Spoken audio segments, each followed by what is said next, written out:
그날은 한 달에 2번 있는 귀한 휴무날이었다. 저녁 7시쯤 기다렸다는 듯 전화벨이 요란하게 울렸다. 여보세요? 소화기 너머 익숙한 목소리가 들려왔다. 네, 저 김소희예요. 가게 앞에 도착했는데 어디세요? 아, 그래요?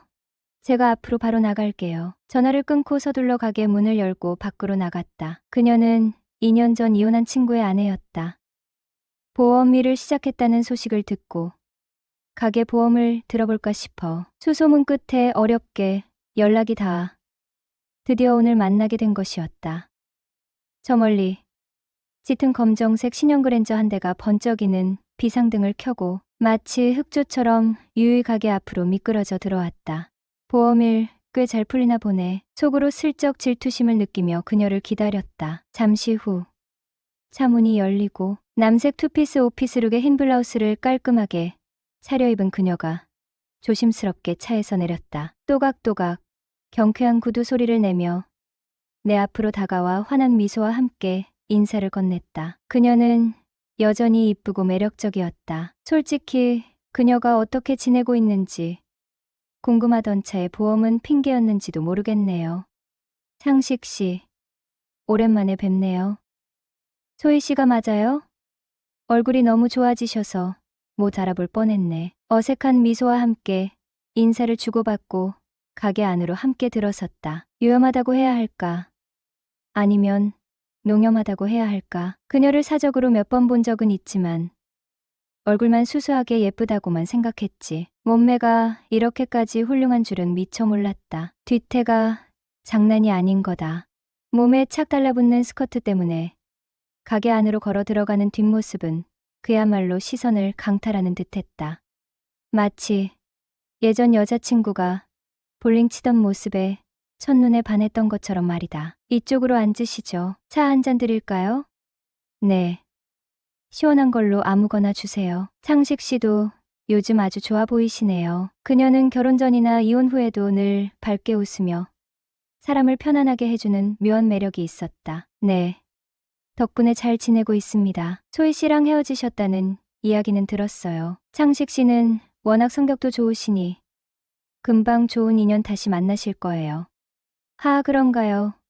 그러기엔 벌써 1년 넘게 솔로 신세를 못 벗어나고 있는데요. 그래요? 그럼 제가 소개팅이라도 한번 알아봐 드려야겠네요. 가벼운 농담을 주고받는 사이 그녀는 서류 가방에서 주섬주섬 보험 관련 서류와 책, 태블릿 PC 등을 꺼내 테이블 위에 펼쳐놓았다. 혹시 가게 평수가 어떻게 되죠? 대략 40평쯤 될 거예요. 그렇게 정신없이 보험 계약 청약서에 사인을 하고 있는데 그녀가 먼저 보험 드신 기념으로 저녁 식사라도 같이 하실래요? 라며 뜻밖의 제안을 해왔다. 저녁을 사준다는 말에 기쁜 마음으로 근처 해물탕집으로 향했다. 소주 2병을 시켜 마셨는데 술이 조금 들어가자 그녀의 얼굴이 발갛게 달아올랐다. 단둘이 술잔을 기울이는 것은 처음이라 묘한 설렘과 함께 순간 그녀가 이성으로 느껴지기 시작했다. 술을 왜 이렇게 많이 마셔요? 어느새 소주 1병을 더 시켜 내가 거의 다 마셔버렸다. 오랜만에 소희 씨를 만나 기분이 좋아서요. 얼굴이 벌겋게 달아오른 채 횡설수설 변명을 늘어놓았다. 참나, 술 마셔서 신나셨으면서 왜 또 딴소리래. 호호호. 기분 좋게 웃는 그녀의 모습에 나도 따라 웃었다. 술 기운이 살짝 오르자 마음속에 담아두었던 말이 툭 하고 튀어나와 버렸다. 소희 씨, 솔직히 오늘 소희 씨 몸매가 정말 끝내준다는 걸 처음 알았네요. 말을 마치기가 무섭게 나도 모르게 그녀의 몸매를 위아래로 훑어보았다. 저 정도 몸매라면 매일 봐도 질릴 틈이 없을 것 같았다. 도대체 친구 녀석은 왜 이렇게 매력적인 여자를 두고 이혼을 했을까? 도무지 이해가 가질 않았다. 호호. 글쎄요. 그 사람은 워낙 보수적인 사람이잖아요. 옷차림 문제로 얼마나 많이 싸웠는지 몰라요. 들어보니 과연 친구 녀석은 결혼 생활 내내 그녀의 옷차림에 대해 사사건건 간섭하고 통제했던 모양이었다. 어머, 창식 씨. 설마 저한테 반하신 건 아니시죠? 저 이러면 정말 곤란해져요. 그녀 또한 만만치 않은 여자였다. 내가 술기운에 용기를 내어 겨우 꺼낸 말에 오히려 그녀는 더 대담하고 자극적인 질문으로 되받아치는 것이 아닌가. 반했냐는 그녀의 도발적인 질문에 나는 순간 당황했지만 솔직하게 많이는 아니고요. 아주 살짝 끌리는 정도?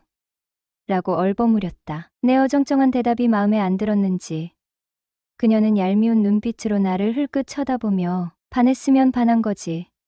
살짝은 또 뭐예요? 라고 핀잔을 주듯 말했다. 그렇게 가벼운 농담과 장난을 주고받는 사이 어색했던 분위기는 어느새 사라지고 우리는 조금 더 깊고 진솔한 이야기를 나누기 시작했다. 농담인지 진담인지 헷갈리는 아슬아슬한 대화가 오가고 술잔은 계속 비워지고 어느덧 시간은 1차, 2차, 3차를 훌쩍 넘어 새벽을 향해 달려가고 있었어요. 소희 씨도 꽤나 술이 올랐는지 얼굴은 발갛게 달아오르고 말투도 살짝 꼬부라지는 것이 명락없는 만취 상태였죠. 아이고, 소희 씨, 이제 그만 일어나시죠. 대리 불러 드릴게요. 소희 씨도 비틀거리며 따라 일어서는데 어라 휘청 하더니 제 어깨에 그대로 기대는 겁니다. 어머, 죄송해요. 술이 너무 올랐나 봐요. 소희 씨가 애교 섞인 목소리로 웅얼거렸어요. 그 순간 저도 모르게 훅 하고 올라오는 야릇한 기운. 이 여자 술 취하니까 완전 딴판이네. 아까 그 조신하던 소희 씨는 어디 가고 완전히 앙큼한 여우가 따로 없잖아. 대리를 불러 소희 씨를 조심스럽게 태웠죠. 근데 요즘같이 험악한 세상에 만취한 여자를 혼자 보낸다는 게 말이 안 되잖아요. 그래서 집까지 바래다 주기로 했죠. 집이 어디시죠?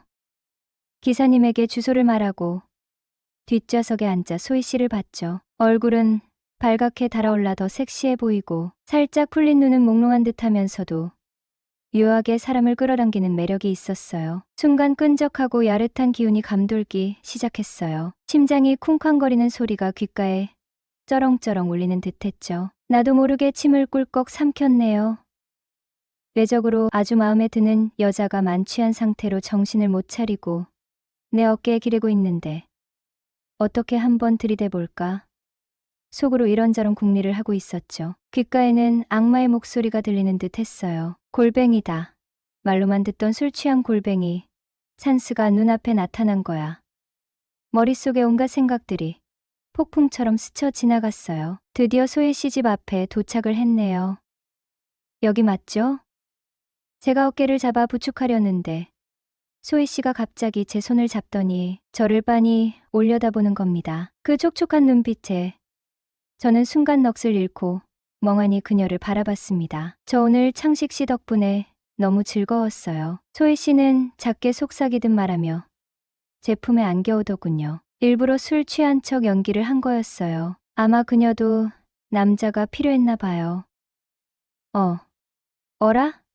이거 지금 나한테 들이대는 건가? 살짝 당황했지만 몹시 바라던 순간이었죠. 심장이 미친 듯이 쿵쾅거리고 온몸에 짜릿한 전율이 흘렀고 저는 순간 이성을 잃고 말았습니다. 안녕하세요. 저는 올해 36살 미혼 남성입니다. 결혼을 전제로 3년 넘게 만나던 5살 어린 여자친구가 있었어요. 내년쯤 결혼하자고 약속까지 한 사이였죠. 사귀는 동안 사소한 다툼조차 없었고 주변 사람들도 보기 좋다고 인정하는 커플이었네요. 친구 따라 간 볼링 모임에서 처음 만났는데 그녀가 청바지를 입고 볼링 치는 모습을 뒤에서 지켜보는데 몸매가 아주 지리더군요. 성큼성큼 스텝을 밟더니 스트라이크를 치고 긴 머리를 휘날리며 웃으며 돌아서는데 얼굴도 참 하게도 생겼더군요. 순간 첫눈에 반하고 말았죠. 그렇게 인연이 되어 일주일에 최소 3번씩 볼링을 치며 그녀를 만났고 결국 3개월 만에 사귀게 되었죠. 그런데 작년 여자친구의 친한 친구가 불의의 사고로 세상을 떠났어요. 결혼 3년 차에 2살배기 아들을 둔 한창 좋을 때였는데 말이죠. 여자친구는 친구의 갑작스러운 죽음에 너무 힘들어했고 옆에서 지켜보는 저도 안타깝고 슬펐습니다. 여자친구에게 말은 못했지만 저 역시 비슷한 아픔을 겪은 적이 있었기에 그 친구의 마음이 더 잘 이해가 되었죠. 장례식이 끝나고 얼마 지나지 않아 여자친구는 사망한 친구의 사후 처리 문제로 친구 남편을 자주 만나더군요. 저는 시리에 빠진 여자친구에게 먼저 데이트하자고 하기가 미안해서 여자친구가 먼저 만나자고 할 때만 만났네요. 그렇게 2달 가까이 회사와 집만 오가며 지냈어요. 하지만 어느 날부터 여자친구는 거의 매일같이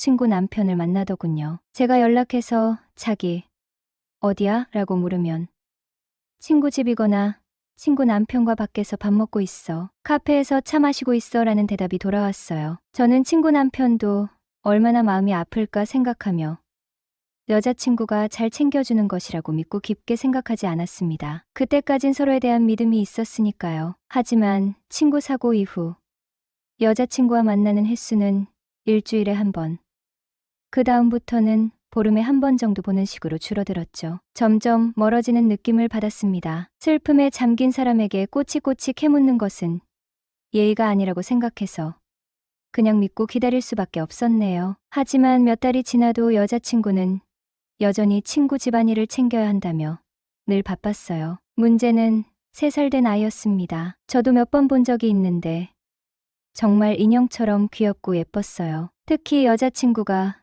그 아이를 무척 예뻐했습니다. 엄마가 하늘나라로 간 후 여자친구가 아이를 돌보는 시간이 많아지면서 자연스럽게 친구 남편과도 자주 만나게 되었고 저와 함께하는 시간은 줄어든 거였죠. 어느 날 죽은 친구 남편이 술에 취해 여자친구에게 너무 힘들다. 아이 돌봐줄 사람도 없는데 앞으로 어떻게 살아야 할지 모르겠다는 카톡 메시지를 보낸 것을 우연히 보게 되었습니다. 그리고 언제부터인가 여자친구 차에는 항상 아기 카시트가 설치되어 있더군요. 또 한 번은 밤 11시가 넘어 데이트를 하던 중 아이가 계속 울고 그치지 않는다는 연락을 받고 여자친구는 급하게 가봐야 한다며 거의 보름 만에 데이트를 뒤로하고 뛰쳐나가듯 가버리더군요. 순간 당황스러웠습니다. 나는 여자친구에게 대체 무슨 존재인가? 점점 관계가 끝나가고 있다는 것을 다시 한번 확인하는 순간이었어요. 그날 밤 집에 돌아와 전화하며 기분 상한 티를 냈더니 여자친구가 미안했는지 친구 남편이 저를 보고 싶어 한다며 셋이 함께 저녁 식사를 하자더군요. 바로 다음 날 퇴근 후 3시 저녁을 먹었는데 식사 자리에서 여자친구와 친구 남편은 저를 투명인간 취급하듯 둘만 아는 친구 이야기를 나누고 지난주 둘이 갔던 식당이 여기보다 맛있더라.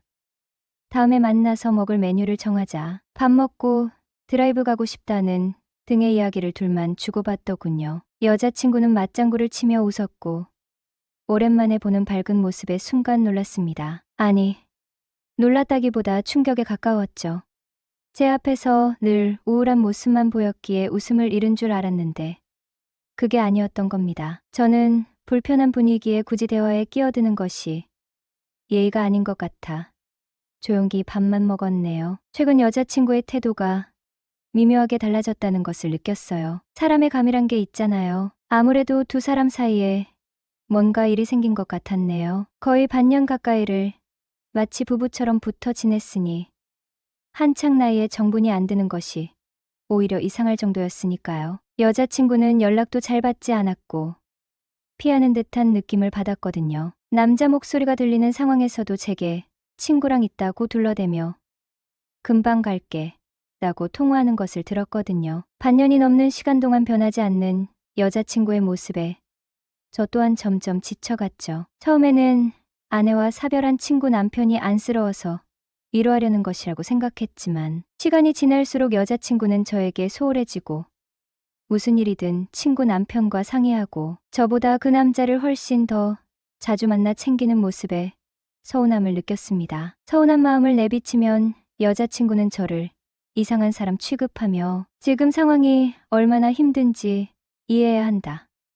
이런 것도 이해 못해주면 평생 함께할 수 있겠냐며 오히려 저를 몰아세웠거든요. 마치 친구의 죽음이 무적 강패처럼 느껴졌습니다. 왜냐하면 그 이야기를 꺼내면 저 역시 할 말이 없었으니까요. 결국 여자친구를 만나 솔직하게 이야기했죠. 친구 때문에 힘든 건 알겠지만 옆에 있는 내 생각도 좀 해달라고 말했습니다. 죽은 사람은 죽은 사람이고 산 사람은 살아야 하지 않겠냐며 나 몰래 친구 만난다고 하면서 그 남자 만나러 가는 것도 다 알고 있었다. 주말마다 그 집에서 지내는 것도 알고 있다고 털어놓았습니다. 모르는 척 넘어가려고 했지만 그러다 우리 사이가 더 나빠질 것 같아 솔직하게 털어놓고 싶었다. 늦어질수록 서로에게 상처만 남을 것 같으니 앞으로 어떻게 할지 진지하게 이야기해보자고 했습니다. 그제야 상황의 심각성을 알았는지 여자친구는 울기 시작했어요. 오빠가 그렇게 힘든 줄 몰랐다. 자신도 친구 때문에 힘들고 형부가 안쓰럽고 친구가 떠나기 전 자신에게 조카를 부탁해서 그랬다며 울먹였습니다. 그리고 앞으로 오빠에게 더 집중하도록 노력하겠다며 미안하다고 사과를 하더군요. 여자친구의 사과를 들으니 꽉 막혔던 감정이 한순간에 뻥 뚫리는 듯 시원했습니다. 오히려 여친의 순수하고 고운 심성을 몰라본 것 같단 생각이 들어 배가 미안해지는 순간이었어요. 그러고 이틀 뒤였나 갑자기 그녀에게서 전화가 왔어요. 잘 지내보자고 했으니 이번 주말을 같이 보내자는 말을 하려나? 연애 초처럼 괜히 설레는 마음으로 전화를 받았는데 전화 받자마자 그녀가 한숨을 푹 쉬더니 갑자기 헤어지자는 거예요. 앞으로도 그 집을 계속 챙겨야 할 것 같다면서 혹시나 했는데 역시나였어요. 자세한 이야기를 들어보니 그 남자가 사별하고 너무 힘들어할 때 술을 잔뜩 마시고 새벽에 제 여자친구에게 연락해서 만나자고 했다는 거예요. 그래서 그 남자 집에서 만났는데 외롭다 힘들다 넋두리를 하다가 갑자기 제 여자친구를 끌어안고 엉엉 울더래요. 그렇게 울다가 둘 다 잠이 들었는데 어쩌다 보니 선을 넘어버린 거죠. 그러고 나서도 이번이 마지막이다. 진짜 마지막이야 하면서 울면서 매달리는 남자를 매몰차게 뿌리치지 못하고 결국 몇 번 더 그 짓을 반복하게 되었다는 겁니다. 저보다 그 남자가 더 좋았던 모양이죠. 한마디로 이틀 만에 저를 버리고 그 남자를 선택한 거였어요. 저를 버리고 가면 그 남자가 책임을 진다고 했겠죠. 그 후로 그녀와는 연락조차 되지 않았고 결국 그렇게 끝이 났습니다. 뜻밖의 연이은 사건들로 이별을 겪고 충격을 받아서 한동안은 도저히 일에 집중할 수가 없었네요. 결국 다니던 회사까지 퇴직하고 반년 넘게 집 안에만 틀어박혀 사회와 완전히 단절된 채 지냈어요. 이런 걸 은둔형 외톨이라고 부르더군요. 다행히 심각한 정도는 아니었던 것 같습니다. 당장 돈이 떨어지고 밥벌이를 해야 한다는 생각에 어느 정도 정신을 차리게 되더군요. 그러고 나서 이 일 저 일 닥치는 대로 해봤지만 갈피를 못 잡다가 우연히 친구 녀석이 하던 포장마차 스타일의 술집을 넘겨받게 되었죠. 매일 똑같이 흘러가던 권태로운 제 삶에 한 줄기 빛처럼 활력을 불어넣어 줄 여자가 나타난 거예요. 바로 제 친구 녀석과 이혼한 이름이 소희라는 여자였죠. 그녀는 친구 녀석과 결혼 6년 만에 힘겹게 이혼을 했어요. 결혼 후 바로 아이를 갖길 원했지만 3년이 지나도록 소식이 없자 함께 병원을 찾아 검사를 받았지만 안타깝게도 두 사람 모두에게 특별한 문제는 없다는 진단을 받았다고 했다. 배란유도제도 여러 차례 복용해보고 몸과 마음이 지쳐가는 힘든 시험관 시술까지 시도했지만 매번 실패로 돌아가면서 두 사람은 점점 지쳐갔다고 한다. 둘만 살아도 행복하게 잘 살 수 있어. 우리처럼 아이 없는 부부들도 많잖아. 저 사람들처럼 우리도 노력하면 언젠가. 애써 희망을 이야기했지만 시댁 식구들의 끊임없는 압박은 그녀를 더욱 힘들게 했다. 시댁에 갈 때마다 시어머니는 요즘 세상에 혼전 임신으로 결혼하는 사람도 수두룩한데 너는 어째서 남들처럼 임신도 못하니?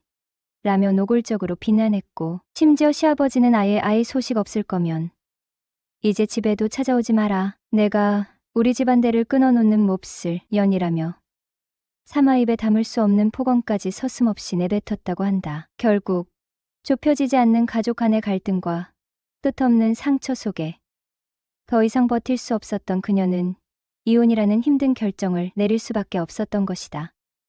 그렇게 2달쯤 시간이 흘렀을까. 평소처럼 그녀와 톡을 주고받던 어느 날 밤 갑자기 그녀에게서 전화가 걸려왔다. 밖에는 장대비가 쏟아지고 요란한 천둥 번개 소리가 온 세상을 뒤흔드는 밤이었다. 혼자 집에 있는데 너무 무섭다는 떨리는 목소리였다. 오빠, 뭐 해? 시계를 보니 새벽 2시가 훌쩍 넘은 시간이었다. 방금 가게 정리하고 집에 막 들어왔어. 무슨 일 있어? 나 지금 혼자 너무 무서워서 그러는데 혹시 우리 집으로 잠깐 와줄 수 있어? 그날은 가게 일이 늦게 끝나는 바람에 몸이 천근만근 무척이나 피곤했던 날이었다. 하지만 그녀의 집으로 와줄 수 있냐는 떨리는 목소리에 나도 모르게 가슴 한켠에서 야릇한 기대감이 스멀스멀 피어올랐다. 혹시나 하는 마음에 택시를 잡아타고 그녀의 집으로 향했다. 늦은 밤, 어색한 분위기 속에 족발을 시켜놓고 소주잔을 기울이다. 결국 넘지 말아야 할 선을 또 한 번 넘어버리고 말았다. 하지만 돌이킬 수 없는 실수를 저지르고 난 후 나는 애써 냉정함을 되찾으려 노력하며 확실하게 선을 그었다. 아니, 정확히 말하면 선을 긋고 싶었다. 우리는 사귀는 사이 아니에요. 그냥 편한 오빠 동생 사이로 지내는 게 좋을 것 같아요. 내 단호한 말에 그녀는 순순히 알았어요. 라고 나지막이 대답했다. 그런데 얼마 전 뜬금없이 그녀에게서 다시 전화가 걸려왔다. 수화기 넘어 잔뜩 상기된 목소리로 자신이 임신을 했다는 믿기 힘든 말을 전해왔다. 네? 지금 뭐라고 하시는 거예요? 저 임신했어요. 임신이 절대 불가능하다고 했던 그녀가 임신이라니.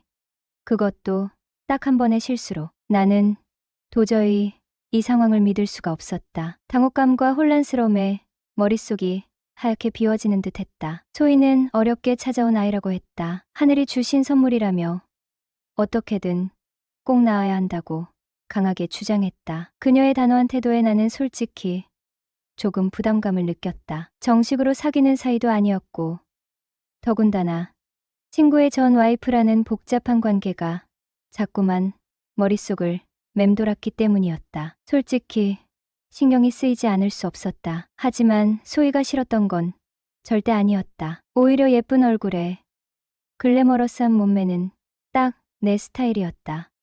솔직히 그녀에게 끌리는 마음이 컸다. 다만 복잡하게 얽힌 관계 때문에 애써 마음을 숨기고 현실적인 벽에 부딪혀 그녀를 밀어내려고 했던 것뿐이었다. 하지만 소희는 물러서지 않았다. 아이를 낳는 것은 물론이고 나와 결혼까지 하고 싶다는 적극적인 자세를 보였다. 그녀의 진심이 느껴지는 눈빛과 아이를 향한 간절한 마음은 점점 굳게 닫혀있던 내 마음의 문을 두드리기 시작하였고 고민 끝에 나는 복잡한 현실에서 도망치는 대신 소희와 함께 새로운 미래를 만들어 보기로 결심했다. 어쩌면 이 모든 것이 하늘이 내려준 기회가 아닐까 하는 희망을 품으면서 말이다.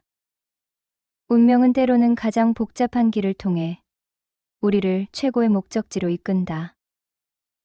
오늘의 사연 시작합니다. 저는 올해 40살이 된 자영업을 하는 사람입니다.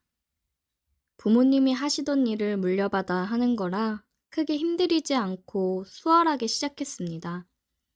부모님이 하시다가 제가 넘겨받으면서 젊은 층들도 많이 올 수 있도록 리모델링을 하고 나서 매출이 더 오르고 잘 돼서 프랜차이즈도 여러 군데 내고 그랬습니다. 그래서 남들보다는 편하게 사업을 성공했고 금전적 여유의 단맛도 보고 있었어요. 이렇게 여유 있고 풍족한 삶을 살고 있지만 남들에게 말 못할 사연이 있어서 글을 적어봅니다. 저는 사업 확장을 하느라 정신이 없었고 아무래도 제 돈을 보고 다가오는 여자들이 많았어서 여자에 대한 불신이 가득해지고 아직 미혼으로 지내고 있습니다. 그런 제가 하필이면 친구놈의 아내와 사랑을 하게 되었습니다. 저는 아무래도 어릴 때부터 부모님이 가게를 하셨기 때문에 학교 일과를 마치면 부모님 가게에 가서 도와드리기 바빴고 친구들이랑 놀 여유가 없었습니다. 그러다 보니 자연스레 친구들과는 거리가 생겼고 그런 저를 놀리고 따돌리는 무리도 생겼습니다. 그 속에서도 저를 챙겨주고 같이 지내준 몇몇 친구놈들이 있는데 그 친구들 덕분에 무사히 학교 생활을 하고 졸업을 했습니다. 그래서 딱히 동창회라든지 이런 곳에 참여를 하지 않았어요. 뭐 동창회 한다고 저한테 연락 오는 사람도 없었고요. 친구들이랑 오랜만에 술 한잔 하면서 얘기를 하다가 친구 한 놈이 동창회 얘기를 하더라고요. 이번 주말에 동창회 또 한다던데 이번에는 같이 나가자고요. 됐어. 내가 나가서 뭐 하냐? 친한 애들도 없고 누군지도 다 못 알아볼 텐데. 야, 너 이렇게 성공해서 잘 살고 있는데 한번 뽐내러 나가야지. 너 이렇게 잘 사는 거 보면 아주 다들 너한테 들러붙어서 친한 척 할걸? 그리고 이번에 수희도 나온다는데 안 갈 거야? 너 수희 엄청 좋아했잖아. 아직도 술 취하면 종종 얘기 꺼내는 게 수희잖아. 잘 나가는 사장님 소리 듣고 사는데 성공한 모습 보여줘야지. 진짜 수희 나온대? 모임에 잘 안 나온다더니 웬일이래? 저는 친구의 말에 가고 싶지 않았던 동창회에 가야겠다고 생각했습니다. 제가 어릴 때부터 짝사랑하던 여자였어요. 용기도 없었고, 그래서 고백 한번 못 해보고 계속 멀리서만 바라보다가 이사를 가서 소식을 통 알 수가 없었는데, 동창회에 나온다고 하니 가슴이 두근대더군요. 그리고 동창회에 나가서 몇십 년 만에 보는 동창들을 알아보기란 쉽지 않았습니다. 이들끼리는 종종 모임을 하며 만나왔던 터라 자기들끼리 신나게 술을 마시면서 얘기를 하고 있더라고요. 저는 저랑 친했던 친구놈들 옆으로 가서 앉았고 주위를 둘러봤습니다. 주위를 둘러보니 그래도 선명하게 기억이 나는 얼굴들이 있었습니다. 제가 짝사랑했던 그녀 얼굴이 보이더라고요. 여전히 아름다웠습니다. 옛날이 생각하면서 마음이 요동쳤어요. 그리고 또 한 놈은 저를 괴롭히던 무리 중 주동했던 놈이었습니다. 여전히 뺀질거리는 면상이 보기가 싫더라고요. 그놈도 저를 쳐다보면서 눈이 마주쳤고 반갑게 웃으면서 인사를 건네더라고요. 야, 너 영선이지? 이게 얼마만이냐? 너 요즘 되게 잘 나간다는 소식은 들었다. 출세했네. 축하한다. 별로 반갑지도 않으면서 친한 척 인사를 건네는 게 정말 역겨웠습니다. 오랜만이네. 저는 짧게 인사를 마무리했고 그냥 친구놈들이랑 술을 마셨습니다. 한창 동창회는 술판이 벌어지며 무르익어갔고 다들 점점 술에 취해갔습니다. 근데 아까 그놈이 다시 저한테 와서 말을 건네더라고요. 야, 영선아. 너 아직 내가 옛날에 괴롭히고 그랬던 거 마음에 담아두고 있는 거냐? 미안하다. 내가 너무 철이 없었어. 나도 후회가 많이 되더라. 근데 미안해서 연락을 할 수가 없었다. 알잖냐. 나 형편 안 좋았던 거. 근데 너는 부모님 가게 하시면서 돈도 많이 버시고 너도 맨날 좋은 옷 입고 다니고 잘 사는 게 배 아팠어. 어린 마음에 그러면 안 되는데 내 열등감이 너를 괴롭히는 걸로 표출됐다. 이제라도 미안하다고 얘기한다고 달라질 건 없겠지만 미안하다는 말은 꼭 하고 싶었다. 진심인지 아닌지는 모르겠지만 그래도 진지하게 사과를 하니 어린 마음에 그럴 수도 있었겠다 생각이 들면서 그냥 마음이 풀어졌습니다. 그래서 저는 괜찮으니까 너무 신경 쓰지 말라고 이야기를 해줬어요. 그렇게 동창회가 끝이 났고 저는 짝사랑하던 그녀에게 역시나 말 한마디 제대로 못 걸어보고 왔습니다. 동창회 이후로 그 친구놈이 저한테 자주 연락을 하더라고요. 잘 들어갔냐부터 시작해 시시콜콜한 얘기를 했습니다. 그러면서 자주 만나서 술이나 한잔 하자고 그러더라고요. 종종 만나서 술 마시면서 많이 가까워졌어요. 나이 먹더니 확실히 철이 들기는 했더군요. 술도 같이 먹고 당구도 치러 다니고 스크린 골프도 가끔 치러 가고 그랬습니다. 그러면서 사업은 어떻게 하면 잘할 수 있는 거냐고 묻더라고요. 회사에서 계속 월급쟁이로 있는 것도 힘들고 회사가 점점 어려워져서 언제 그만두게 될지도 모른다고 신세한탄을 했습니다. 딱히 해줄 말은 없었어요. 저도 뭐 부모님이 해오신 거 물려받아 여태 하고 있는 거니까요. 그리고 프랜차이즈를 하나 어떻게 좀 잘해서 내주면 안 되냐는 등 얘기를 하더라고요. 이럴 속셈으로 나를 계속 만나왔던 건가 생각이 들었습니다. 그래서 저는 단호하게 그건 좀 어려울 것 같다고 얘기했습니다. 다른 곳들과 조건은 동일해야 된다고요. 다만 3달 정도 수수료는 안 받겠다고 했습니다. 그러니 됐다고 내 주제에 무슨 사업이냐며 말을 돌리더군요. 그 이후로 연락이 조금 뜸해졌고 저도 일하면서 바쁘게 지내고 있었습니다. 근데 친구놈이 전화가 오더라고요. 영선아, 오늘 와이프랑 너네 가게 가서 저녁 먹으면서 술이나 한잔 할까 하는데 너 가게에 있지? 그래 있지. 아무 때나 와. 마감 언제 하지? 마감 시간 가까이 갈게. 문 닫으면 같이 한잔 하자. 그래 그럼. 오늘 어차피 재료 소진 금방 될 것 같으니까 일찍 문 닫지 뭐. 이따 보자. 와이프 데리고 온다길래 식사 메뉴도 조금 더 신경 써서 준비를 해뒀습니다. 평소보다 2시간 정도 마감을 일찍 했어요. 주말이라 손님이 많았고 준비한 재료가 친구 부부한테 제접할 재료를 제외하고는 다른 때보다 빠르게 소진되었습니다. 친구가 와이프를 데리고 왔습니다. 안녕하세요. 처음 뵙겠습니다. 현철이 친구 이영선이라고 합니다. 네, 안녕하세요. 이 사람이 맛있다고 칭찬을 엄청 하더라고요. 내가 홍보 엄청 한다. 매출 오르면 내 덕인 줄 알아? 그래, 고맙다. 이쪽으로 앉아. 음식 준비해 줄게. 음식을 준비해 술과 함께 내왔습니다. 와, 진짜 맛있네요. 맛있게 드셔주셔서 감사해요. 친구놈은 안 어울리게 착하고 청순해 보이는 와이프를 얻었더군요.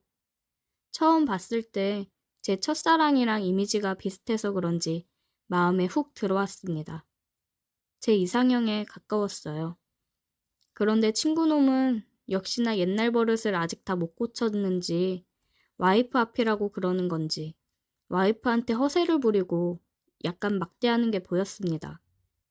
친구 와이프는 모든 게 익숙하다는 듯이 제 눈치만 슬슬 보면서 멋쩍게 웃었어요.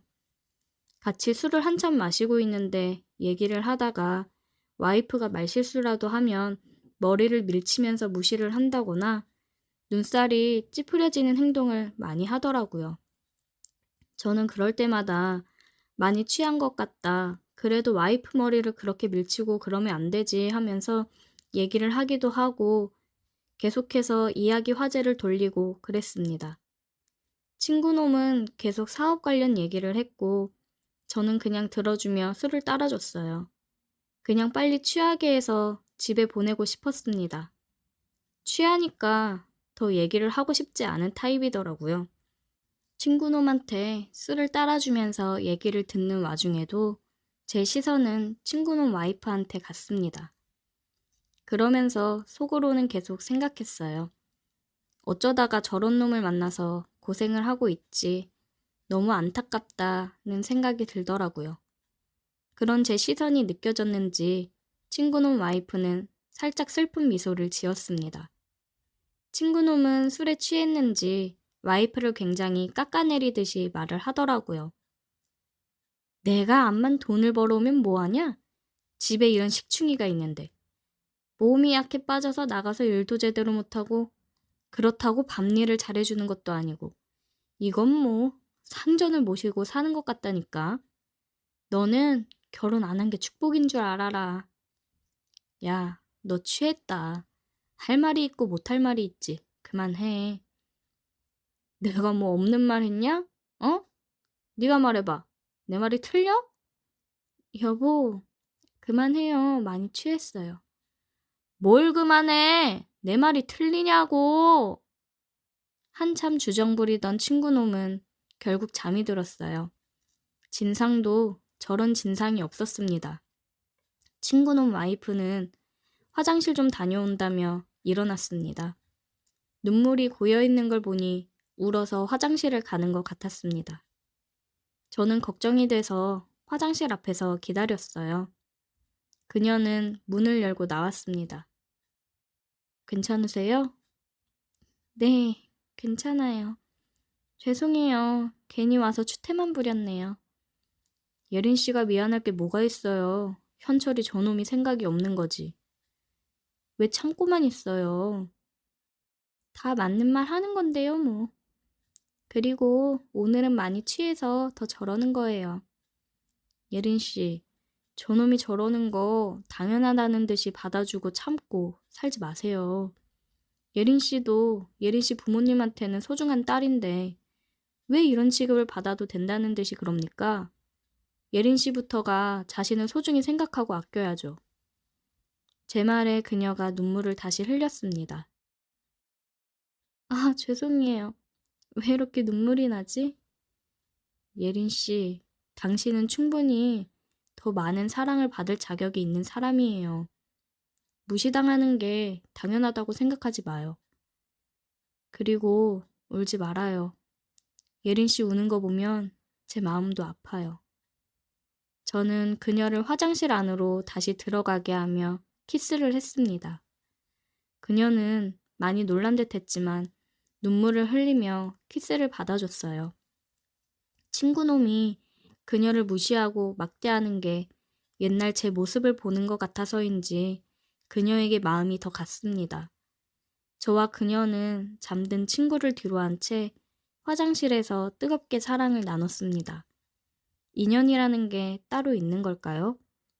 정말 오늘 처음 봤고 만난 지 불과 2시간밖에 되지 않았는데 저는 이 여자한테 빠졌습니다. 이제는 제가 지켜주고 싶어요. 더 이상 무시받지 않게 제가 행복하게 해주고 싶습니다. 그녀와 뜨거운 시간을 보내고 화장실에서 나와 다음을 기약했습니다. 그녀가 그러더군요. 누군가에게 이렇게 사랑받는 느낌을 받은 게 얼마만인지 모르겠다고요. 그동안 많이 힘들었다는 게 느껴졌습니다. 대리기사를 불러서 친구와 그녀를 태워보냈고 다음날 그녀와 연락을 하면서 계속 친구 몰래 만나고 있습니다. 친구와 이혼을 하고 제게 왔으면 하는데 잘하는 선택이겠죠? 더 이상 친구놈 옆에 있는 그녀를 보기가 힘이 듭니다. 오늘의 사연 여기까지입니다. 오늘도 들어주셔서 감사해요. 구독, 좋아요, 알림 설정 부탁드려요. 아내 친구 중에는 괜찮은 친구들이 꽤 많다. 그 중에 대부분은 결혼을 했지만 동란이란 친구는 미혼이었는데 아내 친구들 중에서도 성격도 외모도 가장 뛰어났다. 그녀가 술 마시고 노는 걸 좋아해서 나랑도 코드가 잘 맞는 편이라. 연애 때부터 우리는 밤새 술도 마시고 농담을 주고받으며 밤을 샌 적도 많았다. 그날도 닭발에 소주 한잔 하자며 동란 씨를 우리 집으로 불렀다. 어서 와요. 이리 와서 술 한잔 하세요. 나 오늘 친구들과 약속 있었는데 창식 씨랑 술 마시려고 약속 깨고 왔어요. 오늘 새벽까지 잠 못 자게 할 거니까 각오하세요. 오랜만에 만난 반가움에 매운 닭발과 주먹밥을 놓고 동란과 소주잔을 기울이게 되었다.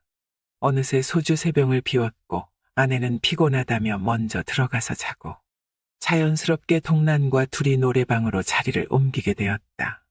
아파트 정문에 있는 노래방은 괜히 이런저런 말이 나올까 해서 약간 떨어져 있는 곳으로 갔는데 깔끔하고 문을 닫으니 밖에서 보이지 않는 구석자리가 널찍해서 좋았다.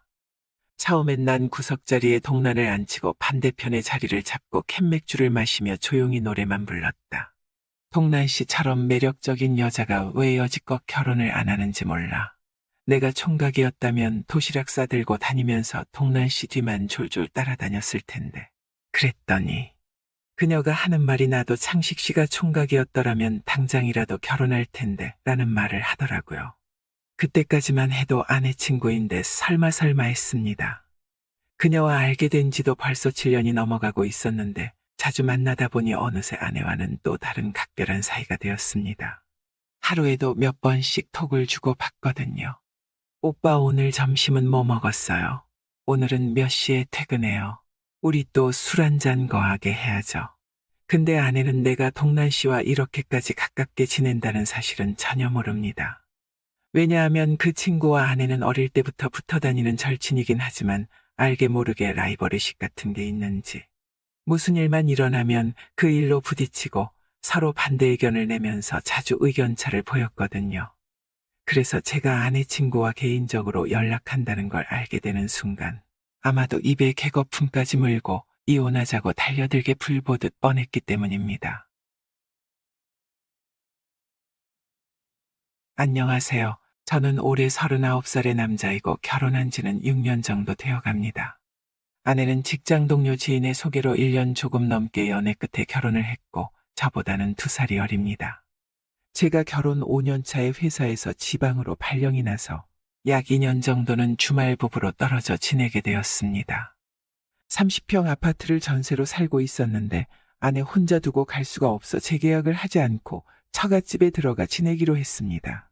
아내에겐 어릴 적부터 한 동네에 살며 매일 같이 붙어 다니던 절친이 한 명 있는데 이 친구 외모가 보통이 아닙니다.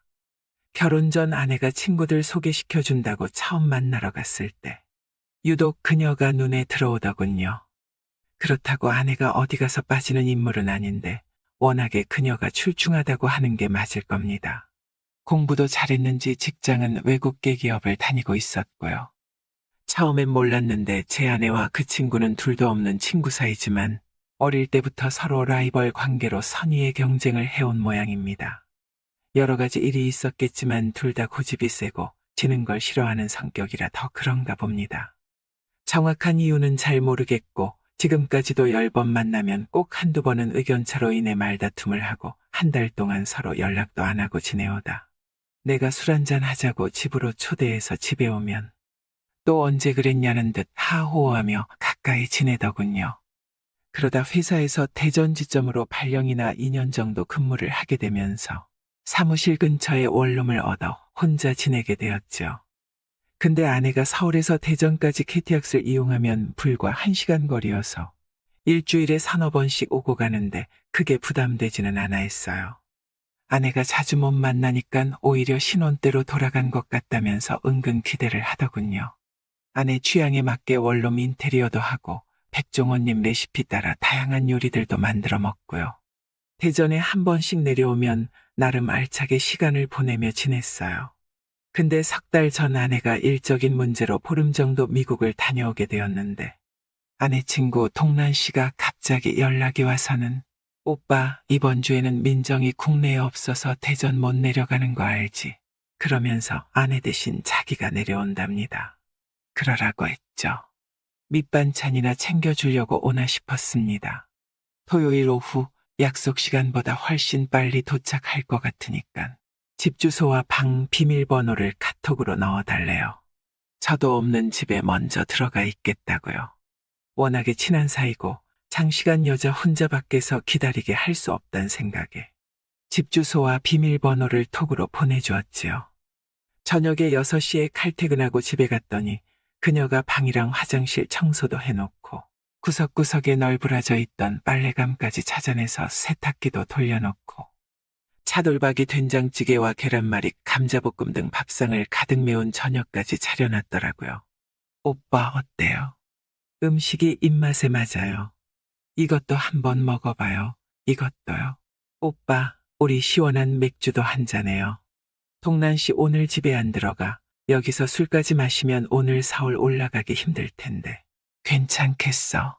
그랬더니 작정하고 왔는지 오늘 집에 안 들어갈 거랍니다. 그래서 방이 하나뿐인 원룸인데 너는 어디서 잘 거냐고 했더니 자기는 침대에서 자고 저는 바닥에서 자면 되지 않느냐고. 그러니 코가 비뚤어지게 술이나 마시자는 겁니다. 속으로 오늘 뭔 일이 생기는 건 아닌가 싶었어요. 두려움 속에 약간의 설레임이랄까. 아무튼 그렇게 한 잔 두 잔 하다 보니 어느새 여러 병의 술병이 비어졌고 좀 전에 걱정은 어디에 가고 마냥 신이 나서 부어라 마셔라 했죠. 이후 재미가 들렸는지 그녀는 월차, 연차, 여름 휴가까지 포기하고 몰래 대전에 내려옵니다. 동란 씨, 얼마 전에 남자친구도 새로 생겼으면서 왜 이러는 거야? 앞으로는 안 왔으면 좋겠는데 우리 이러면 안 되는 사이잖아. 서로가 알아서 조심해야지. 타일러도 보고 설득도 해보았지만 자꾸 고집을 피웁니다. 한 번은 아내가 그녀에게 만나고 있는 남자가 직업도 좋고 너한테 잘하니깐 하루라도 빨리 결혼하면 좋겠다고 하니깐 그녀가 한다는 말이 지금 당장은 결혼 생각이 1도 없다고 대답하는데 나 때문에 그러나 싶어 온몸에 소름이 돋더군요. 이 상황을 어떻게 하면 좋을까요? 아내와 그 친구는 초등학교 시절부터 동창이었고 지금까지 쭉 절친으로 보내고 있습니다. 결혼 전에는 멀리 살아서 종종 얼굴을 봤을 뿐인데 우리가 사는 옆 동네로 이사 온 후로는 그녀와 함께 집에서 술을 마실 수 있는 기회가 자주 생기다 보니 서로 많이 친해졌습니다. 약 넉 달 전의 일입니다. 일적인 문제로 아내와 잠깐 떨어져 지내게 되었는데 아내 친구가 갑자기 저 있는 데로 오겠답니다. 지방에서 혼자 지내며 일하는 제가 안타까워 보였답니다. 그날 술에 취한 그녀가 나를 붙잡고 놓아주려 하지 않았습니다. 내 평생의 바람을 피워본 적은 처음입니다. 그렇게 정신없이 헤매다가 몇 달이 지난 후부터 저는 차츰 기쁨보다 두려움이 앞섰습니다. 그래서 내가 먼저 그녀와 관계를 끊자고 말했는데 그녀는 눈물을 흘리면서 그럴 수 없다고 마지막으로 만나자고 했습니다. 그런데 그 마지막이 몇 번이나 되는지 모르겠습니다.